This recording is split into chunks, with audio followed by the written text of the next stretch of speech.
Rieccoci, primo su Interpares, appuntamento del mercoledì, gruppo TV7, come di consueto siamo in diretta sulla pagina Facebook, ospite, l'avete visto questa prima parte, il presidente della regione Veneto Luca Zaia, che lo ringrazio, e poi è sempre bello averlo ospite perché è bello chiacchierare con lui, perché si può chiacchierare di tutto. Senta, prima nel suo ragionamento, adesso parleremo del suo libro, però voglio fare una richiesta ufficiale. Lei ha detto noi governatori. Ma lei non è un governatore, i governatori sono in America, nelle Indie, ma lei è un presidente. Perché tutti lo chiamano anche governatore? È una banalità come domanda, perché ovviamente, no, però gliela faccio. Perché alla fine è l'unica carica elettiva presidenziale che rappresenta un elemento elettivo. Se lei pensa non c'è più nessun presidente eletto direttamente dal popolo, se non quello della regione. Però lei è sottoposto al Consiglio regionale, quindi come tale è un presidente. Sì, no, perché ma la carica è quella di presidente, però comunemente nel linguaggio comune, ma anche i grandi media nazionali, un po' tutti, ma anche le istituzioni nazionali, li indicano come governatori perché comunque da quando c'è l'elezione diretta del presidente della regione, la carica ha assunto, diciamo, un valore. Un nuovo valore, diciamo uno standing diverso, che non è più quella di un presidente che veniva eletto dal suo consiglio regionale, ma come il sindaco viene eletto dai cittadini. Guardate che, se ci pensate, è la più alta carica dello Stato, è la più alta carica in questo paese eletta direttamente dal popolo, perché il presidente del consiglio non è eletto dal popolo, il presidente della repubblica non è eletto dal popolo, e giù a scendere il presidente della provincia non è eletto dal popolo. E quindi è l'unica carica, le due cariche elette dal popolo sono il sindaco e il presidente della regione. Quindi la carica più alta è quella del presidente della regione. Presidente, era una domanda così, tanto per fare, non è di un'importanza vitale. Ma ha un senso questa domanda, me lo sono chiesto anch'io, perché li chiamano governatori. Tanto è vero che il termine governatori viene coniato dopo l'introduzione dell'elezione diretta, che se non ricordo male è del 1995, una roba del genere, cioè inizia la prima elezione diretta del presidente della regione. Prima veniva eletto tante volte era ostaggio del consiglio. Cioè, giornalisticamente, per non ripetere sempre come io in questa puntata presidente, ogni tanto intercala con governatore. Però lei avrebbe una preferenza dei due, quale piace di più a lei? Me ne dica uno.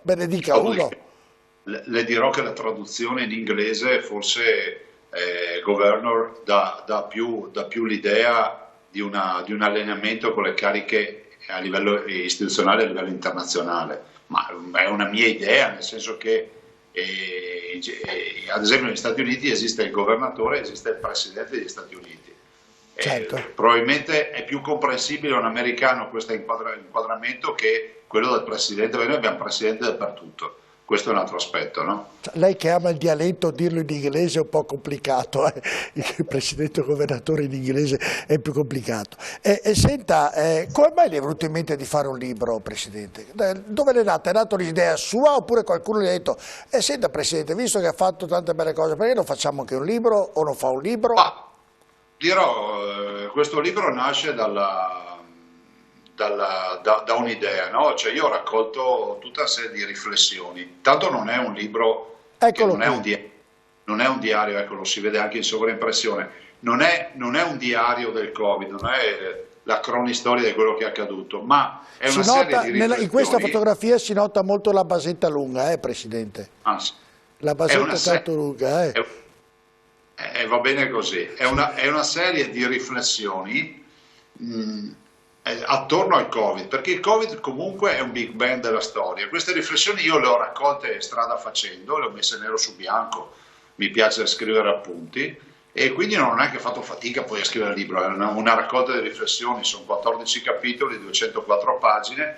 Queste riflessioni sono riflessioni rispetto a questo big bang, no? Se ci pensate, il Covid è un evento regolatore della storia, come fosse la seconda guerra mondiale, la contestazione del 68, il muro di Berlino col suo crollo, le torri gemelle. Arriva il Covid vale come una guerra, e come tutti i grandi eventi della storia lascerà la società diversa da come l'ha trovata, con tutta una serie di ricadute. Non so, la spaccatura sociale che stiamo vivendo in queste ore, in questi giorni, è uno dei segni del Covid. Mai avremmo pensato che un giorno i cittadini non si sarebbero neanche più parlati tra familiari, tra amici, perché c'è il pro-vax e il no-vax. C'è un dibattito sociale che è pauroso, ma dietro questo dibattito sociale c'è un altro aspetto, che c'è una parte di comunità maggioritaria che accetta il piano di sanità pubblica e altri che non accettano decisioni dall'altro. Però io, lei e tutti quelli che ci stanno ascoltando, vorrei dire, siamo figli di piani di sanità pubblica, siamo figli di campagne vaccinali, tutti noi ci siamo vaccinati da bimbi, no? Se i nostri genitori avessero fatto così, probabilmente molti di noi, magari negli anni in cui c'era l'antipolio e quindi il tema della poliomielite o altro, magari molti si sarebbero ammalati di poliomielite, no? Perché alla fin fine questi sono i ragionamenti che vanno fatti. Ci sono delle vignette che indicano una volta i bambini che dicevano trovateci il vaccino, fateci il vaccino, era una richiesta, oggi è un po' cambiato il mondo. Senta, quando ha scritto, adesso io voglio ritornare, quando ha scritto questo libro, lei l'ha letto poi e cosa ha pensato quando l'ha riletto? Che bravo sono stato bravo? No, per me è il terzo libro, no? Ho fatto un primo libro nel 2009 che si chiama perché è ancora in vendita, Da Mondadori a Adottare la Terra, che parlo dei temi dei quali parla Greta oggi e sembra che siano assolute novità. Io per fortuna li ho messi nero su bianco nel 2009. Poi dopo Adottare la Terra con le scarpe sporche di terra ho scritto un piccolo libercolo da ministro e infine questo. Ma la sensazione qual è? Questo mi dà una sensazione strana perché è un'opera sulla quale ho lavorato molto, è un libro che ho riletto almeno 5 o 6 volte perché poi non sei mai soddisfatto della stesura, vorresti ampliare un argomento, magari asciugare da altre parti. Perché però, questo, insomma, Presidente, perché questo è un po' diverso, perché la sua popolarità rispetto ai primi due, che poi volevo introdurre perché lei ama anche l'agricoltura e poi volevo ritornarsi un attimino anche su quegli altri, però questo è un libro dove lei è diventato molto più popolare degli altri due e magari l'attenzione su questo libro è più pressante rispetto agli altri, quindi l'ha riletto 4-5 volte per questo motivo. Ma anche perché io sono un perfezionista, per cui ho voluto che la veste, diciamo, finale fosse quella di un libro assolutamente che non avesse delle imperfezioni, ma sicuramente ce le avrà.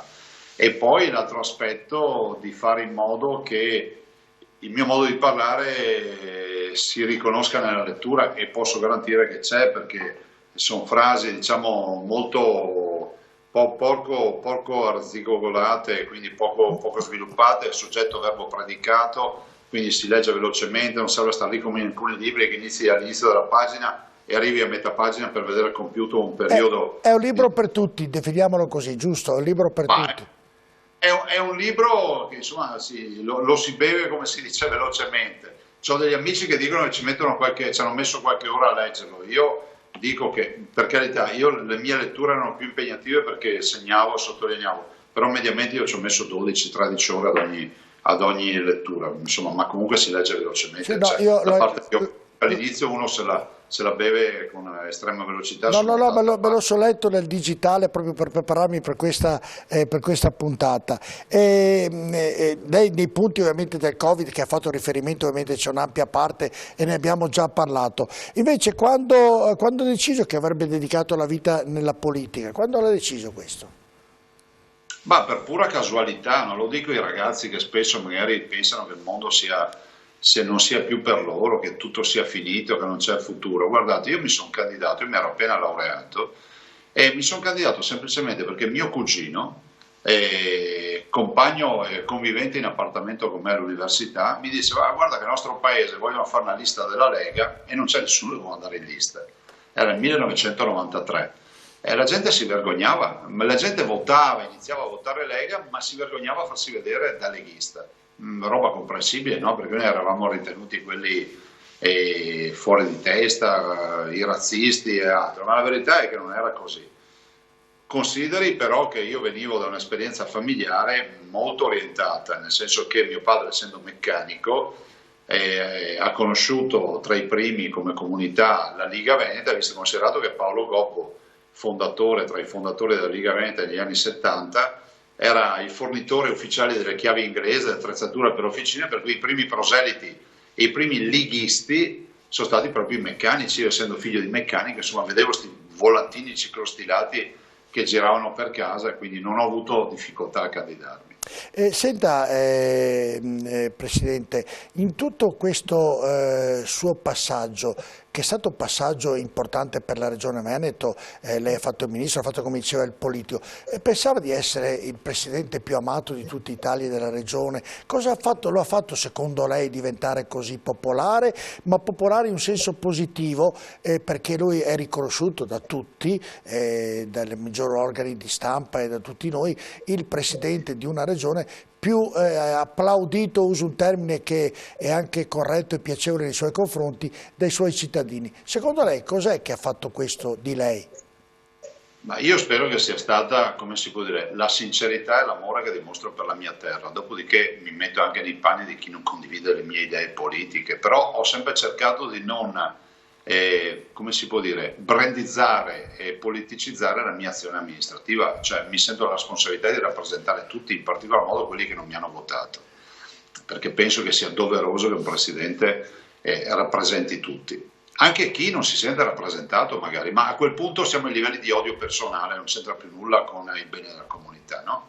Se qualcuno dice io non mi sento rappresentato da te, puoi non condividere alcune cose, ma devi comunque pensare all'americana che noi dobbiamo fare un lavoro di comunità. E dall'altro, guardi, io spero che un giorno mi venga attribuito un merito, questo veramente ci terrei. Io ho preso in mano una regione che non aveva la visibilità di oggi, ho preso in mano una regione che non aveva l'autorevolezza di oggi, ho preso in mano una regione, mi ricordo le prime riunioni che facevo a livello nazionale, nessuno gliene fregava niente del Veneto. Mi ricordo che c'era l'unico tormentone che è la grande Lombardia, questo l'abbiamo sentito dire tutti, no? Ed è una grande regione. Aver recuperato spazio, terreno a favore dei veneti significa non solo avere oggi i riflettori puntati sul Veneto, che è un momento d'oro per il Veneto, ma anche avere capacità contrattuale, cioè, senta, le Olimpiadi non sono arrivate, non sarebbero mai arrivate se io mi fossi candidato nel 2010 alle Olimpiadi, sono arrivate in un momento nel quale la forza del Veneto era una forza di non sbattere la porta in faccia, perché potevano dirci tranquillamente a livello nazionale, ma andate a quel paese, abbiamo già un dossier pronto con la Lombardia, perché questa era la storia delle Olimpiadi.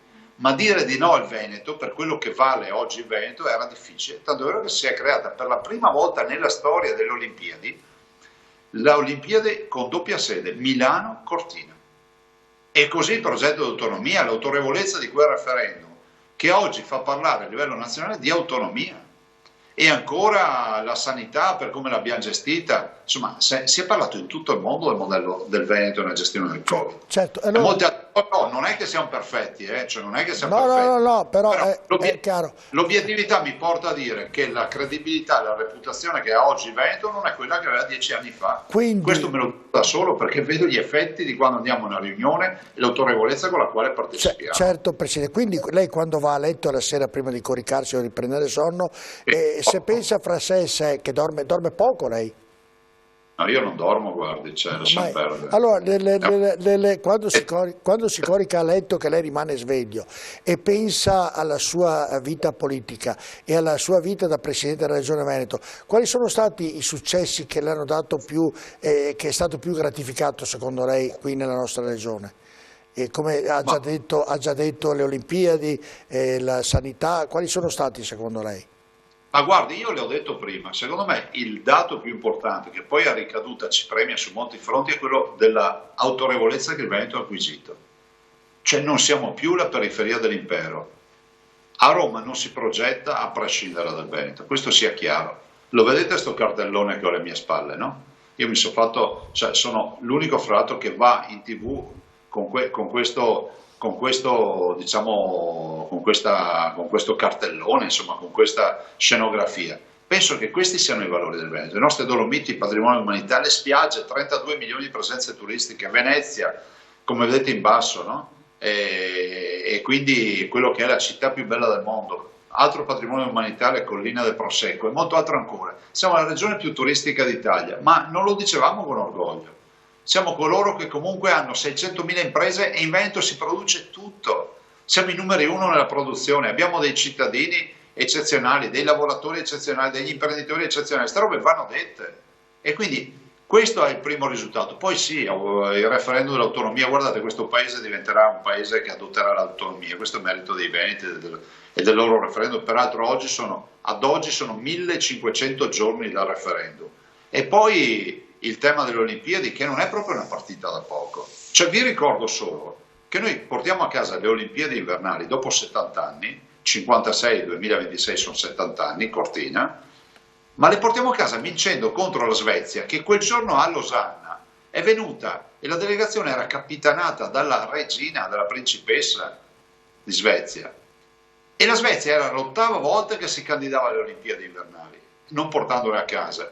Quindi sono grandi risultati che veramente porta a casa. E poi la sanità, guardi che questa sanità è figlia di un piano sociosanitario che io ho voluto con una grande riforma del 2012. Vi ricordate che organizzavano i pullman contro quel piano sociosanitario? Questi sono gli effetti che abbiamo avuto ragione noi. Certo, lei lo sa. Perché ci si può sempre lamentare, ma eroghiamo 80 milioni di prestazioni, ci vuole il rispetto e ringraziare i nostri sanitari, sono 54.000 persone, delle quali 12.000 sono medici, che erogano 80 milioni di prestazioni all'anno, erogano 2 milioni di prestazioni a pronto soccorso all'anno e oggi si ritrovano la devastazione del Covid. Lo sa Presidente che giornalisticamente uno dice, tanto ho fatto molte interviste al Presidente Zaia, ma fagli qualche domanda cattiva, non ti viene, cioè uno non riesce, un giornalista con lei non riesce a fargli una domanda cattiva, non cattiva in senso, capito, una domanda piccante, perché lei sicuramente non ne ha lati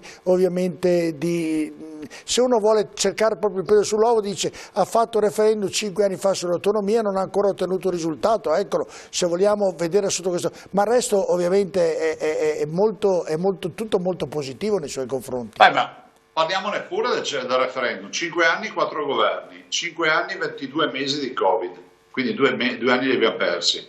Oggi siamo in una fase nella quale stiamo tentando di trovare un'ulteriore soluzione al governo Draghi, io spero che il Presidente del Consiglio ci metta anche il suo impegno su questo, per una legge quadro per attivare il processo di autonomia. Se si troverà l'accordo a gennaio dovrebbe andare in porto, questo, staremo a vedere, ma insomma se qualcuno ha la bacchetta magica basta che me lo dica, perché quelli che criticano sono gli stessi che dicevano che non avremmo mai fatto il referendum, sono gli stessi che dicevano che non avremmo mai fatto una legge referendaria, sono gli stessi che dicevano che comunque il referendum dopo l'impugnativo del governo Renzi si sarebbe perso per strada, invece noi abbiamo vinto in Corte Costituzionale. C'è il popolo dei pessimisti che non fanno mai fortuna, c'è anche in Veneto, sono pochi, però ci sono. Ecco, speriamo che appunto con Draghi, visto che è mezzo padovano, la moglie è padovana, magari essendo veneta, dia un contributo perché diventa una regione autonoma al più presto, speriamo questo. Lei lo sa che ho letto, non mi ricordo dove, però ho letto che lei è molto amato dalle donne, più dalle donne che ha molti fans ovviamente che agli uomini, però le donne superano gli uomini, si è chiesto il perché? Ma no, guardi, questa secondo me è una cretinata, nel senso probabilmente l'hanno abbinato al fatto che molte signore hanno fatto questo sito, che fra l'altro fa un bel lavoro sui social, che sono lettose di Zaia. È una bella cosa, Presidente. Sì, sono assolutamente mie sostenitrici, ma devo anche dire, e devo ringraziarle perché utilizzando sicuramente il viatico del mio nome stanno facendo un grande lavoro di volontariato, di raccolta fondi contro la violenza sulle donne, per il tumore al seno, eccetera. Questo mi piace e fa onore a queste signore, e dall'altro penso che non sia variegato il consenso. Poi posso anche parlarne liberamente, visto considerato che io ho ancora 4 anni, poi ho concluso, poi ci sarà un nuovo presidente o una nuova presidente, dipende, teniamo tutte le porte aperte, che continuerà a governare la regione, se sceglierà di seguire la mia linea oppure darà un'impostazione totalmente diversa. Guardi, io sono assolutamente convinto che dobbiamo rispettare assolutamente l'autonomia di chi governa, e questo è fondamentale. Io ho sempre avuto libertà di governo, quindi il bene e il male dipendono solo da me. Senta, Presidente, nei punti che lei ha citato ha un altro merito, insomma, la nostra regione, che lei non l'ha detto, però glielo ricordo, che ha fatto diventare molti monumenti e riconoscimento dell'UNESCO, quindi è da aggiungere tutto quello che è stato fatto, anche questo a Padova, il Prosecco e tante altre belle cose, quindi davvero il Veneto, anche sotto questo punto di vista, aumenta la sua visibilità nel mondo, non solo in Italia.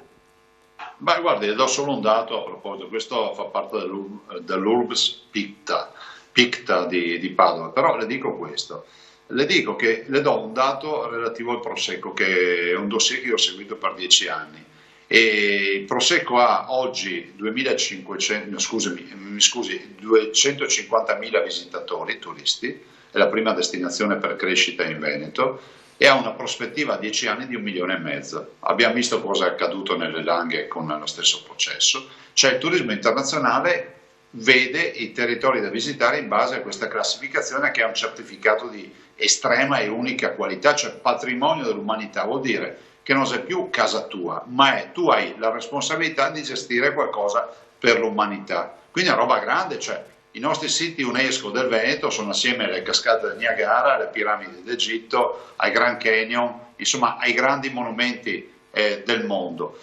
Questo ovviamente ci dà visibilità. Io ho sempre creduto a questo, tanto è vero che abbiamo altre due pratiche che stiamo portando avanti. Una è rappresentata dal sistema di appassimento della Marone, quindi del Valpolicella, e l'altra importantissima è la pesciara di Bolca, dove appunto sono i fossili marini, di pesci insomma marini, dove pensate è il giacimento di fossili più grande al mondo. Mediamente un giacimento nel mondo ha fondamentalmente circa 6-10 specie marine. Quello di Bolca, pensate, ne ha censite 250. Si va dalla palma fossile al delfino, al coccodrillo, ai grandi pesci, ai piccoli pesci, veramente un giacimento di fossili pauroso, e anche per questo portiamo avanti l'idea di patrimonio dell'umanità, che poi Bolca è nella Lessinia veronese, quindi lì creare diciamo un movimento di turismo anche rispetto a quello ovviamente aiuta anche quei territori. Senta Presidente, lei diceva prima, io fra 4 anni ho finito, chi verrà speriamo che continui il mio lavoro oppure farà quello che vorrà fare. E lei cosa farà? Perché tanti dicono a Roma il Presidente non smetterà di fare politica, farà una carriera, tanti la vedono il futuro Draghi, anche in tempi rapidi e brevi, ancora prima che termini il suo mandato di Presidente della Regione Veneto. Lei davvero cosa pensa? Perché avendo dato e avendo ricevuto molto alla politica e all'Italia e alla Regione Veneto, avendo anche fatto prima il Ministro e poi il Veneto, non può lei dire ma io non faccio più nulla oppure no. Se qualcuno gli chiede, senta, lei si sentirebbe in grado di fare il Presidente del Consiglio, lei cosa risponderebbe a questa domanda? E se il suo partito glielo impone di poterlo fare, lei anche domani, che ci saranno le elezioni fra un anno, lei è disponibile a farlo? Ma guarda, il mio partito non impone proprio un bel nulla, nel senso che non è che funziona ho sbagliato, così. Chiedo io, ho sbagliato io. Le dà un'indicazione, ho sbagliato io. No, ma cominciamo col dire che queste non sono cariche onorifiche, no? Perché quando uno si prende un impegno come questo, se una persona, diciamo, con la testa sulle spalle, deve sapere che c'è un sacrificio immane, perché magari il cittadino pensa che siano taglianastri, cene e bella vita, ma non è così, ma neanche per il Presidente di Regione, penso di averlo detto in più volte. Io sono un fatalista, ma di certo non è la mia preoccupazione, non fa parte dei miei progetti occuparmi di questo, assolutamente no. E quindi cosa farà? Ma guardi, cioè non mi sono mai preoccupato di cosa faccio nel futuro, ma glielo dico anche perché quando ho fatto il ministro mi hanno telefonato, lo scrivo nel libro, è uno dei tanti racconti del libro, mi hanno telefonato e mi hanno detto devi fare ministro dell'agricoltura, e io sono andato avanti un mese a dire che non lo volevo fare, tanto per dire, no? Qua nel libro lo trovate, c'è tutta questa storia. La domanda era proprio inerente, proprio lei cosa farà da grande, ecco, questa era proprio la... No, io lo so dire, intanto mi cercherò un cavallo, perché non c'ho più il cavallo, quindi cercherò un cavallo. Ecco, lei anticipa addirittura la scritta, perché siamo in chiusura di trasmissione, allora chiedo alla regia, io adesso le faccio vedere delle immagini, lei ogni immagine ha il tempo di raccontare tutto quello che vuole. Vabbè, iniziamo proprio la regia di mettere quella col cavallo, che lei è cavallo, ci racconti un po' Luca Zaia e il cavallo. Cosa c'è tra lei e il cavallo?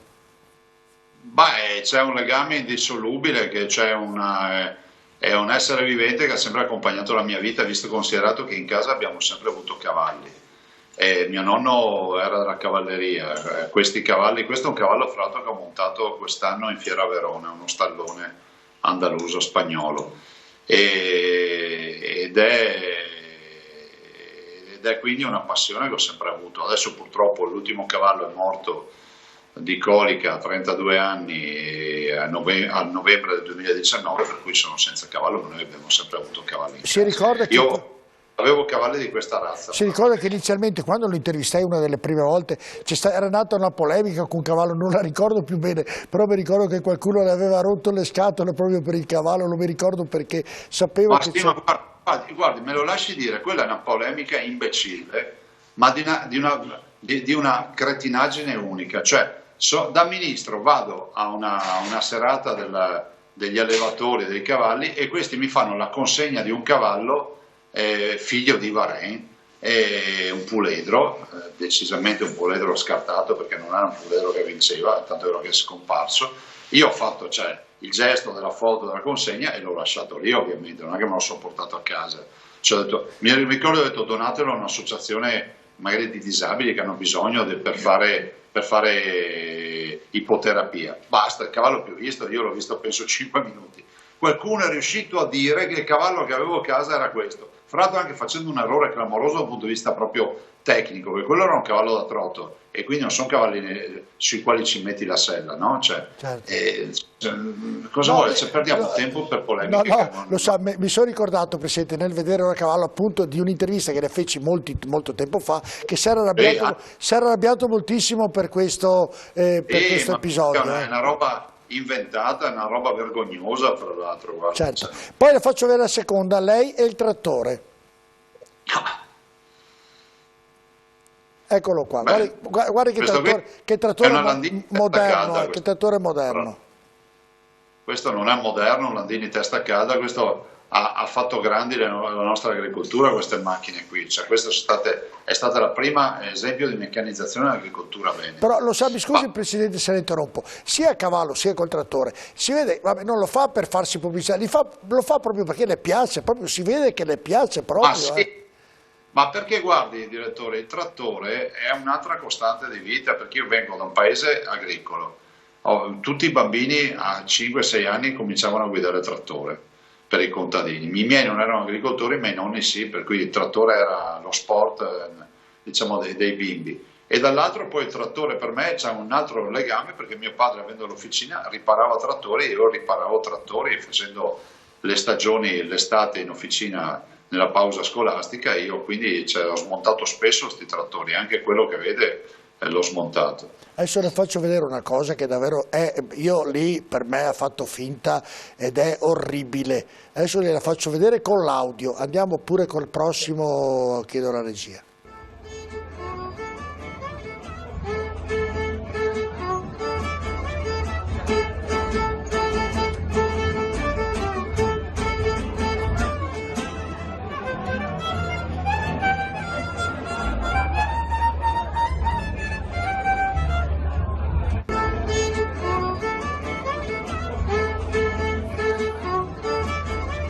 Li faceva finta, Sì, è vero, no? Perché si impegnava anche, ho provato a riascoltarlo 2 o 3 volte, no, non è possibile, è stonato, è fuori tempo, ho detto, li faceva finta. No, quella lì, cioè io proprio non so suonare, però quel giorno ho detto sti ragazzi, dai, proviamo a fare Santana, Samba Patì, e allora abbiamo impostato quella roba, ma loro suonavano. Loro si sentiva che stavano suonando Samba Patì, fra l'altro a memoria, perché non avevano spartito, non avevano nulla. Io mi introducevo e uscivo, entravo e uscivo da sta roba. Stiamo facendo una cosa simpatica. E poi lei citava prima il Prosecco, anche adesso nelle prossime lo vediamo con la vendemmia, eccolo qui. Questa è la vendemmia notturna che si fa fra l'altro a Vittorio Veneto, in questa azienda, la vigna di Sara, è una ragazza che ha questa vigna biologica e fa appunto una vendemmia notturna per evocare insomma quello che è la vendemmia di notte, evitando che gli acini fermentino al sole con il caldo, e quindi si fa di notte, quindi C'è questa tecnica, peraltro mutuata dall'esperienza di donna fugata in Sicilia, che lanciò per prima la vendemmia notturna. Ecco, i padovani, Presidente, sono rimasti contenti della sua dichiarazione perché ha letto che si abbreviano i tempi per la costruzione del nuovo ospedale. Beh, spero proprio di sì, ma se ci ascoltassero a livello nazionale, con un commissario ad hoc potremmo veramente correre, anche perché se in Italia si fa un ponte come Morandi in 2 anni, non capisco perché non si possa fare un ospedale, cioè, visto e considerato che sono sostanzialmente opere murarie e quindi l'impresa riesce veramente ad andare via veloce. Certo. Eccolo qui, e speriamo sia che questo. Anche qui, come altre opere, penso alla variante di Cortina di questi giorni, tutti ne parlavano, noi l'abbiama messa in piedi, l'abbiamo finanziata e stiamo andando avanti anche con l'ospedale di Padova. Ricordo che io quando sono arrivato in regione nel 2010 non c'era nulla. Tante chiacchiere e basta. Certo. Senta Presidente, in conclusione di questa puntata con lei, ha qualche rammarico in questa sua attività da Presidente della Regione, qualcosa che avrebbe voluto fare e non è riuscito al di là dell'autonomia, oltre a quello che abbiamo già detto? È contento di se stesso, di quello che ha fatto? Ma guardi, io mi metto sempre in discussione, non sono mai soddisfatto di quello che faccio, perché penso sempre che si potrebbe fare di più.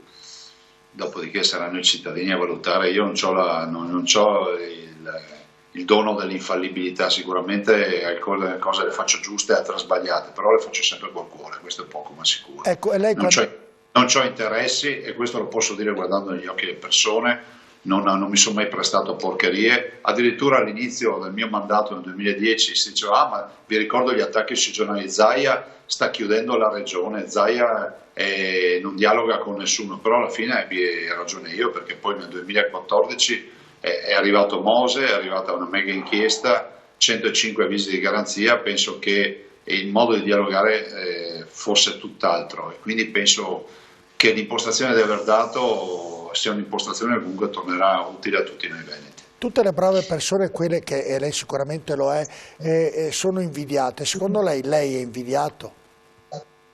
Sì, ma anche odiato, sicuramente è questo. Basterebbe guardare le minacce che mi mandano. Cioè siamo in un mondo nel quale, perché fai il tuo mestiere, ti minacciano. Cioè è una colpa fare i vaccini, è una colpa occuparsi di sanità, è una colpa l'autonomia. Cioè, stiamo parlando di qualche pianta che cade perché la foresta che cresce, che sono i veneti, ci sostengono, però c'è sempre qualche mente malata che avrebbe qualcosa da ridire e magari paventa violenza, però noi non ci facciamo di certo fermare da questi. Luca Zaia che Natale farà? Guardi, il Natale dell'anno scorso è stato pessimo. Quello di quest'anno penso sia migliore, spero sia migliore, perché i vecchi veneziani, gli antichi veneziani dicevano che per un'epidemia che avevo 2 Pasque e un Natale. Un Natale l'abbiamo già fatto, 2 Pasque l'abbiamo già fatte, forse ha ragione Bassetti, il prossimo Natale sarà eccezionale. Bene, grazie Presidente Luca Zaia, è sempre un piacere averlo ospite, grazie davvero. Buona serata a tutti. Grazie, noi andiamo in pubblicità e poi nella seconda parte parleremo con l'infetologo Enzo Raisi, a tra poco.